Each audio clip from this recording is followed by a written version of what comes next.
Okay, is my mic on? Mic on? Mic on, good. All right. Slides someday. Hello.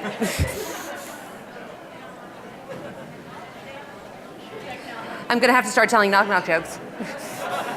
And you don't want me to do that. Seize the year. I was once like you.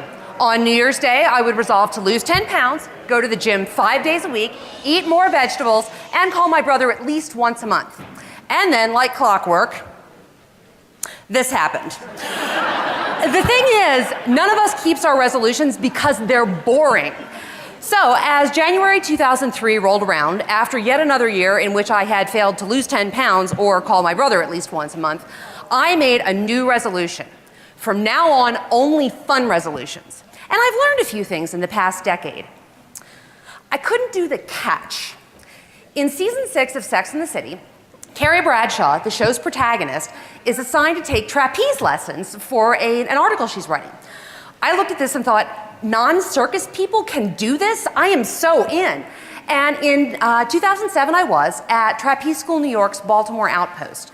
Now, first they get you up on a ground level trapeze and teach you some skills, then it's up the ladder and into the air.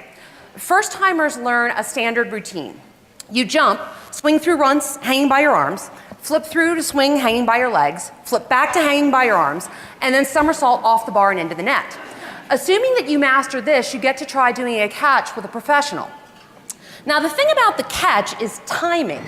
As the catch E, you have to be able to flip through at the right point to meet the catcher at the right point in both of your swings to effect the transfer. And no matter how hard I tried it, I couldn't get it. The lesson is, it's okay to try something and fail. And my mom and dad still bought me champagne afterwards to celebrate.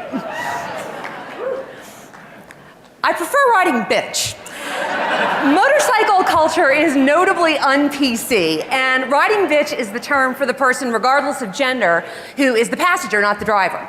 I've been fascinated by motorcycles since I was a little kid, and when I moved to DC, I was fortunate to meet this big teddy bear of a guy, Biker Nick, who was always happy to have a passenger. But of course, I eventually wanted to earn my own license.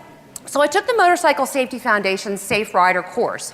In order to get a Class M license, you have to pass a written test, easy, and a road test that requires you to complete a timed series of maneuvers without falling over or dropping the bike.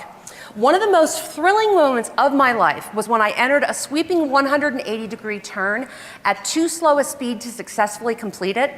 So I fixed my eyes on the exit, because where you look, the bike will go. Gunned it, made it, and got my license. I spent the entire next riding season tooling all over the back roads of Pennsylvania, Maryland, and Virginia on Spike, my bike. I loved the freedom, I loved the wind in my hair, I loved the scenery, I loved being outside with my friends. What I didn't love was having to be alert to the bike conditions and the road conditions and all the stupid drivers who refuse to share the road every single second. Lesson? It's okay to try something and not like it, but I'm never letting go of that Class M license. I had to break up with the DC Rollergirls. In 2007, A&E ran a reality series on TXRD, Women's Roller Derby in Austin, Texas. These women trained hard, skated harder, and feared nothing. But would something so fundamentally keep Austin weird ever come to DC? Yes, and in 2008, I got gear and showed up for tryouts. Now, I had not been on skates since college.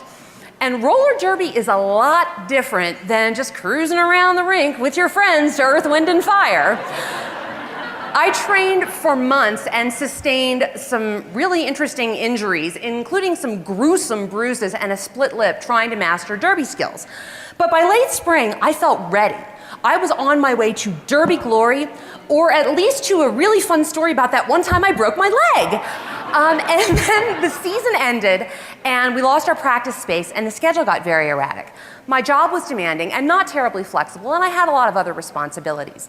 After a period of 6 weeks, in which I only managed to get to one practice, I realized the relationship wasn't working. Lesson: it's okay to try something, love it, and still not be able to fit it into your life. But you can still call me by the derby name I had picked out, Venus de Mayhem. Are you ready? Remember, it has to be quantifiable. It has to be something you want to do, not something you think you should do, and it has to push your boundaries.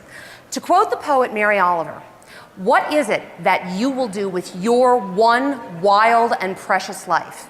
Oh, and if you play poker, see me after, because that's this year's resolution, and I'm always looking for buddies.